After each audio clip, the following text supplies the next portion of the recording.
Every single day, over 2 billion people reheat their leftovers. They assume that if food is heated thoroughly enough, it is automatically safe to eat. That assumption is costing lives. Here is a number I want you to remember: 1 in 6. That is the proportion of all cancer cases worldwide that researchers now associate with dietary factors, including the way food is stored, reheated, and consumed. According to data published in the journal CA, a cancer journal for clinicians, poor dietary habits are the second leading modifiable risk factor for cancer worldwide, ranking just behind tobacco use. Yet almost no one is talking about what happens to certain foods at the molecular level when they are reheated for a second time, whether in the microwave or on the stovetop. The chemical reactions that take place are completely silent. You cannot see them, you cannot smell them, but they are happening inside your food and then inside your body.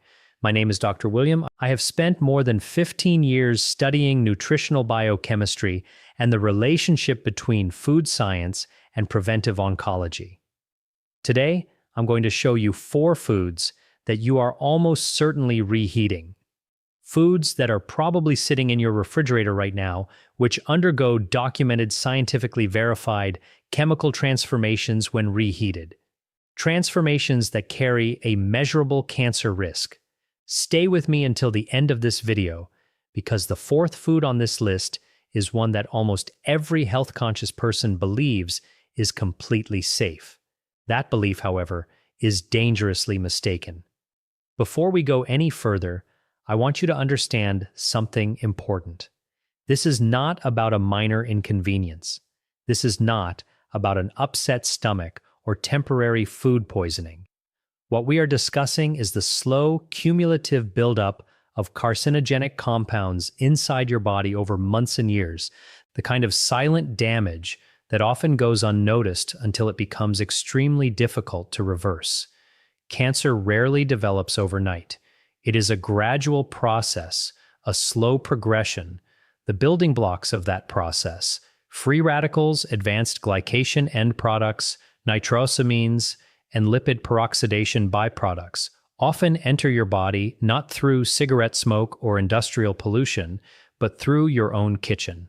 The World Health Organization has classified several compounds formed during the reheating of certain foods as Group 1 or Group 2A carcinogens. Group 1 means there is conclusive evidence that the substance causes cancer in humans. Group 2A means it is probably carcinogenic to humans. These are not theoretical concerns. They are documented chemical reactions that occur in your kitchen, on your stovetop, or inside your microwave every time the wrong foods are reheated the wrong way. And here is the part that should concern you the most.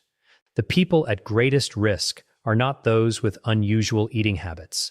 They are ordinary people who believe they are making healthy food choices, lean proteins, cooked vegetables, rice, and eggs. These are the 4 food categories we are going to examine today. After watching this video, you will never look at your leftovers the same way again. Before we continue, let me briefly explain why I am qualified to discuss this topic. Not to impress you, but because in a world overflowing with health misinformation, you deserve to know who is giving you advice and why that advice is credible.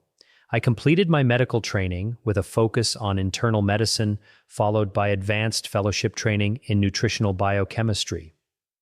Over the past 15 years, my research has focused specifically on how cooking methods, heat exposure, food storage, and food reheating alter the molecular structure of macronutrients and generate byproducts that interact with human DNA and cellular metabolism. For this video, I have reviewed hundreds of peer-reviewed scientific studies. Every claim I make is supported by published research from respected journals, including Food Chemistry, the Journal of Agricultural and Food Chemistry, Carcinogenesis, and the Lancet Oncology. I will explain the underlying mechanisms in clear, easy-to-understand language because the science is real, the evidence is strong, and you deserve to understand it. I am not here to sell you a supplement. I am not here to scare you into purchasing a course. I am here because preventive medicine begins with knowledge, and the information I'm about to share could genuinely help protect you and your family.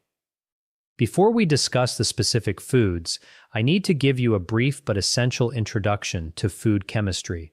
Please do not skip this section. It is the key to understanding everything that follows. When food is cooked for the first time, heat produces predictable and generally manageable chemical reactions. Proteins unfold, starches gelatinize, and fats emulsify. These are normal processes. However, when you reheat food that has already undergone these changes, especially food that has been stored in the refrigerator for several hours or even several days, an entirely different set of reactions begins to occur. First, oxidation. Fats and proteins that have been exposed to oxygen during storage become chemically unstable. When heat is applied again, these already damaged molecules break down even further into compounds known as lipid peroxides and malondialdehyde, both of which are well-documented agents capable of damaging DNA. Second, the Maillard reaction gone wrong. The Maillard reaction is responsible for the rich flavor and appealing brown color of many cooked foods. However, when proteins and sugars are repeatedly exposed to high temperatures, they can produce compounds known as advanced glycation end products, AGEs. These compounds promote chronic inflammation, one of the major biological drivers of cancer development. Third, nitrite conversion. Certain foods, particularly those naturally high in nitrates, undergo bacterial conversion while they are stored in a refrigerator.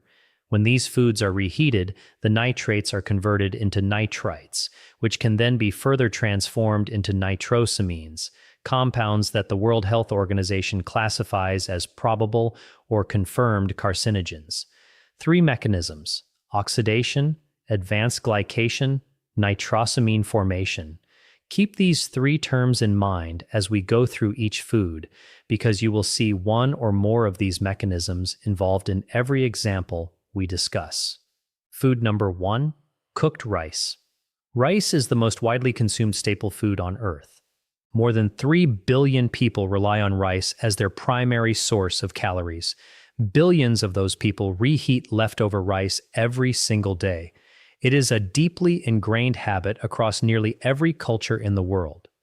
However, there is a serious problem with this practice, one that has very little to do with the reheating process itself and everything to do with what happens during the time the rice spends in the refrigerator between the first cooking and the second.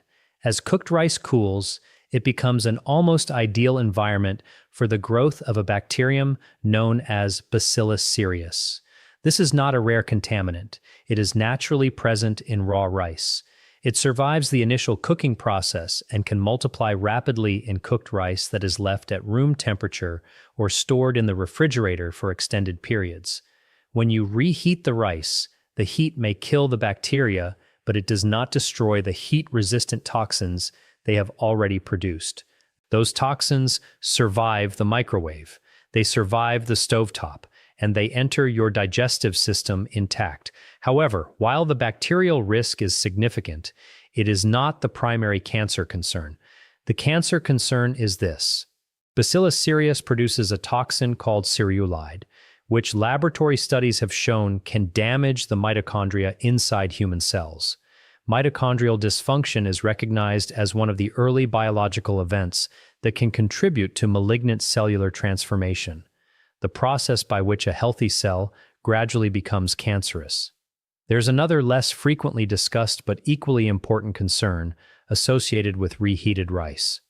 Repeated heating of starch-rich foods increases the formation of acrylamide, a chemical compound produced when natural sugars react with the amino acid asparagine under high heat. The International Agency for Research on Cancer, IARC, classifies acrylamide as a group 2A carcinogen, meaning it is probably carcinogenic to humans. So what should you do instead? Whenever possible, cook rice fresh. If you need to store it, spread it out on a shallow tray immediately after cooking so it cools quickly. Refrigerate it within 1 hour. consume it within 24 hours, and never reheat rice more than once. Food number 2, cooked chicken. Here is something that may surprise you. Chicken is the world's most popular lean protein. Doctors, dietitians, bodybuilders, and health-conscious families all recommend it and frequently build their meals around cooked chicken. And when leftover chicken ends up in the refrigerator, almost everyone reheats it. This is where the problem begins. When proteins, particularly those found in animal muscle tissue, are exposed to high temperatures for a second time, they undergo a process known as protein oxidation. One consequence of this process is the formation of compounds called heterocyclic amines, HCAs. HCAs are not a controversial topic in nutrition science. They are among the most extensively researched dietary carcinogens in the scientific literature. Once HCAs enter the body, liver enzymes metabolize them into highly reactive compounds that can bind directly to DNA. This interaction with DNA can produce genetic mutations. Mutations affecting critical genes, especially tumor suppressor genes, represent one of the primary mechanisms through which cancer begins. A landmark study published in Carcinogenesis found that individuals who frequently consumed well-done or reheated poultry had a statistically significant increase in the risk of colorectal cancer. A separate analysis conducted by the Harvard T.H. Chan School of Public Health found that frequent consumption of reheated processed chicken was associated with an increased risk of pancreatic cancer, one of the deadliest forms of cancer, with a 5-year survival rate of only 11%. Foods number 3 and 4 are the ones most people misunderstand. Food number 3 primarily affects people who take pride in maintaining a clean, healthy diet. Food number 4 is something that nutritionists and physicians routinely recommend eating, yet the risks associated with reheating it remain almost completely unknown to the general public. If you find this type of evidence-based practical health information valuable, I encourage you to subscribe to this channel.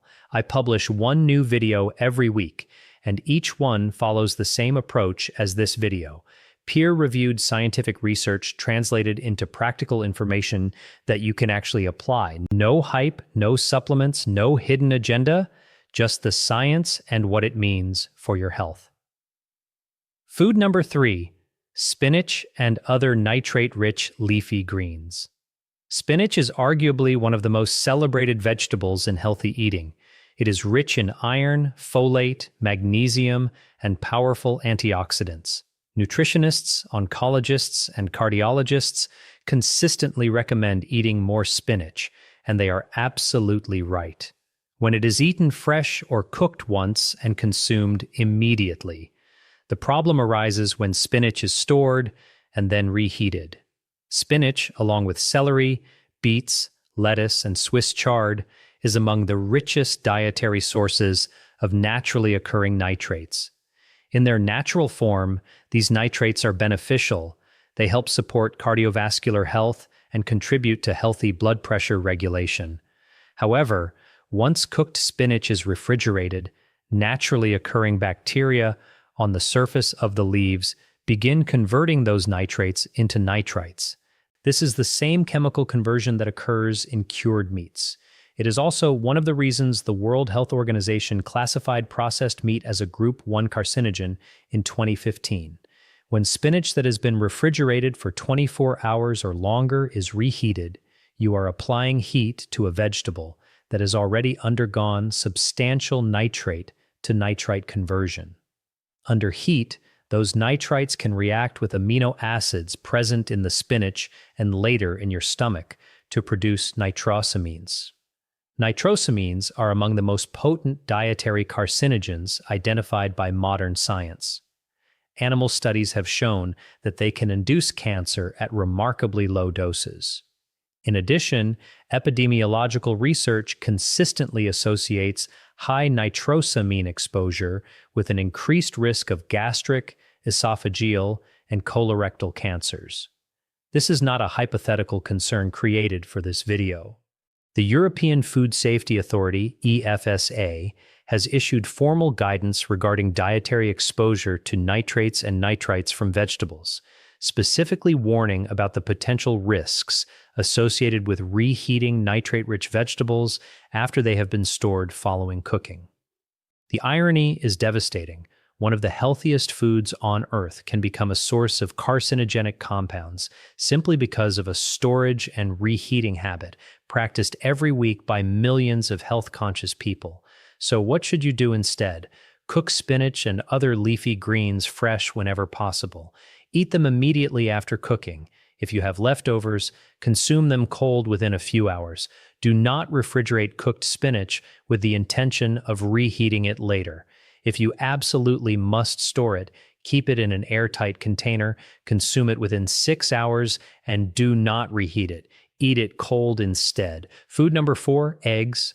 I told you the fourth food would surprise you. Here it is, eggs. Eggs are among the most nutritionally complete foods available. They contain all 9 essential amino acids.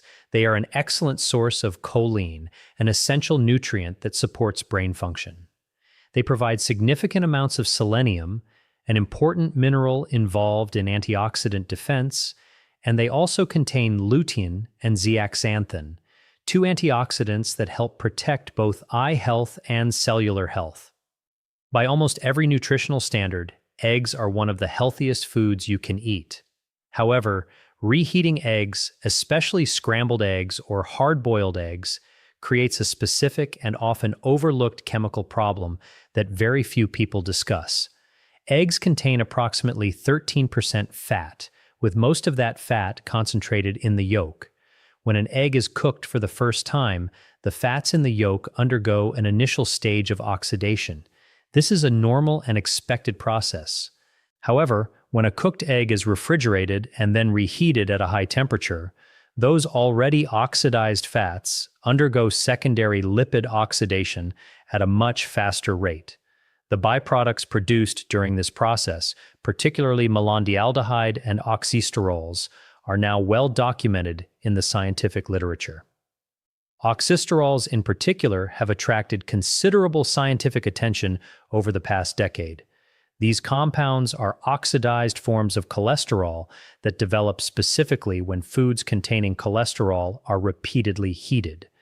A comprehensive review published in the journal Food and Chemical Toxicology concluded that oxysterols possess pro-atherogenic, pro-inflammatory, and most importantly, cytotoxic and genotoxic effects on human cells. Genotoxic, that word is extremely important. It means toxic to the genetic material inside your cells, your DNA. By definition, genotoxic compounds are considered potential carcinogens because they can produce DNA strand breaks and genetic mutations that initiate the chain of events leading to cancer. There is another concern associated with reheated eggs. When cooked egg proteins are exposed to excessive heat for a second time, particularly during rapid microwave reheating, they undergo additional protein denaturation. These proteins form abnormal crosslinks that make them more difficult for your digestive system to break down. Even more importantly, some research suggests that the sulfur-containing amino acids naturally present in eggs, cysteine, and methionine can degrade during repeated heating. The degradation products formed from these amino acids may contribute to oxidative stress within the lining of the digestive tract. Oxidative stress affecting the intestinal lining is not a minor issue. Persistent oxidative stress in the gastrointestinal mucosa is considered one of the major proposed mechanisms involved in the development of colorectal cancer, the third most common cancer worldwide, responsible for nearly 1 million deaths every year. So, what should you do instead? Eggs are best eaten immediately after they are cooked. If you prepare eggs in advance, store hard-boiled eggs with their shells still on and eat them cold. Avoid reheating scrambled eggs or omelets in the microwave. If you absolutely need to warm an egg-based dish, use gentle indirect heat, such as a warm water bath or a very low-temperature oven. Never heat egg dishes to temperatures exceeding 165 degrees Fahrenheit. I want to be honest with you about something. When I first began reviewing the scientific research on reheated foods, when I carefully read the literature on nitrosamine formation, heterocyclic amines, and oxysterols, my first reaction was not fear. It was frustration. Frustration because this information is not hidden. It has been published in peer-reviewed scientific journals. It appears in official guidance from the European Food Safety Authority, the World Health Organization, and numerous public health agencies around the world. Yet somehow it almost never reaches the dinner table. It is rarely communicated in a way that is clear, practical, and easy for ordinary people to apply in their daily lives. Billions of people make decisions about reheating food every day, not because they are careless, but because they simply have never been given this information. There are children eating reheated rice, spinach, and eggs in their school lunches 5 days a week. There are older adults with weakened immune systems reheating leftover chicken in the microwave simply because they live alone and it is convenient. There are fitness enthusiasts eating reheated high-protein meal prep containers every day, convinced they are maximizing their health, completely unaware that the chemical composition of their food has changed significantly since it was originally prepared. None of these people are doing anything wrong. They simply do not know. Now you do. That is the purpose of this channel. That is the purpose of this video. Not to make you afraid of food, but to provide you with practical, evidence-based knowledge that allows you to make smarter, healthier decisions, to help close the gap between what modern science has already discovered and what the general public actually knows. So, let us bring everything together. 4 foods, 4 different biological mechanisms, 1 clear conclusion: food matters. Food number 1, rice. Reheating cooked rice can reactivate heat-stable bacterial toxins produced by Bacillus cereus and also promote the formation of acrylamide through the reaction of natural sugars with amino acids during repeated heating. Mechanism: bacterial toxin activity and acrylamide formation, potential cancer connection, mitochondrial dysfunction, and exposure to a group 2A probable carcinogen.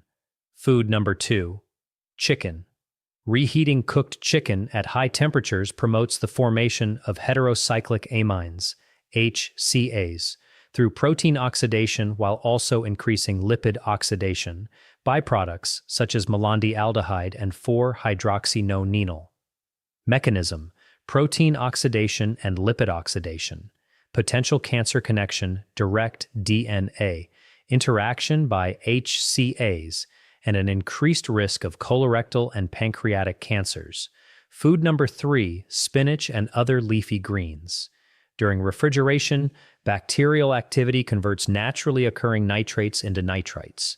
When these vegetables are reheated, the nitrites can react to form nitrosamines. Mechanism: nitrate to nitrite, to nitrosamine conversion. Potential cancer connection: increased exposure to nitrosamines, which has been associated with gastric, esophageal, and colorectal cancers. Food number 4, eggs. Repeated heating of egg yolks, which contain both cholesterol and fat, promotes the formation of oxysterols, oxidized cholesterol derivatives with documented genotoxic activity, as well as secondary lipid oxidation products. Mechanism: cholesterol oxidation and secondary lipid oxidation, potential cancer connection, DNA damage, oxidative stress affecting the intestinal lining, and an increased risk of colorectal cancer. 3 fundamental biochemical mechanisms appear repeatedly across 4 of the most commonly reheated foods in the world: nitrosamine formation, lipid and protein oxidation, activation of bacterial toxins. This is not fear-mongering. It is food biochemistry that has been repeatedly, consistently, and rigorously investigated in the scientific literature. Now, let me tell you exactly what I want you to do with this information. These are practical, straightforward steps that require no special equipment, no supplements, and no drastic lifestyle changes. Just small, informed decisions that can substantially reduce your long-term exposure to potentially harmful dietary compounds. Cook rice fresh whenever possible. If you store it, cool it within 1 hour, refrigerate it immediately, consume it within 24 hours, and never reheat it more than once. Whenever possible, eat leftover cooked chicken cold, in salads or wraps. If reheating is necessary, use the lowest effective temperature and avoid overheating beyond the recommended safe internal temperature. Do not reheat cooked spinach, Swiss chard, beet greens, or celery. Eat them cold or prepare them fresh instead. Store cooked leafy greens for no longer than 6 hours before consuming them cold. Cook eggs fresh whenever possible. If you prepare hard-boiled eggs in advance, store them unpeeled and eat them cold. Never microwave scrambled eggs or other egg-based dishes. Invest in a food thermometer. Gentle reheating below 165 degrees Fahrenheit or 74.4 degrees Celsius can significantly reduce the formation of many of the compounds discussed in this video compared with high-temperature cooking methods. Avoid reheating any food more than once. One cooking, one reheating, maximum. After that, discard the leftovers. Whenever possible, use a low-temperature oven instead of a microwave when reheating protein-rich foods. Microwave ovens can create uneven, localized hotspots that may accelerate oxidation reactions. Plan your meal portions carefully so that you produce fewer leftovers in the first place. That is the single most effective behavioral change you can make. Before I finish, I want to ask you something, and I genuinely want to hear your answer. Which of these 4 foods surprised you the most? Was it rice, the food almost everyone reheats without giving it a second thought? Was it chicken, the protein that millions of people preparing healthy meals consider the gold standard? Was it spinach, the vegetable that virtually every health expert encourages you to eat more often? Or was it eggs? Let me know in the comments below. And if there is a specific food you would like me to investigate in a future video, something you eat regularly or frequently reheat, leave that in the comments as well. I read every single comment. Your questions help shape the research and future videos on this channel. Before we finish, there's one final message I want to leave you with. Think about someone in your life who snorts, reheats leftovers without giving it much thought. Perhaps it is a parent, a brother or sister, a college student living on meal prep chicken and rice, a spouse who has been reheating leftover spinach throughout the week, or someone who microwaves scrambled eggs every morning because they prepared a large batch on Sunday. They do not know what you know now, and you can change that in less than 10 seconds simply by sharing this video with them, not to frighten them, not to lecture them, simply to give them the same information that you now have, because they deserve the opportunity to make informed decisions about their health just as much as you do. The research is real, the potential risks are real, and the solutions are remarkably simple.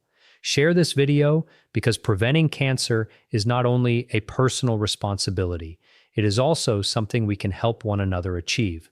As always, I want to end with an important clarification. Everything presented in this video is intended for educational and informational purposes only.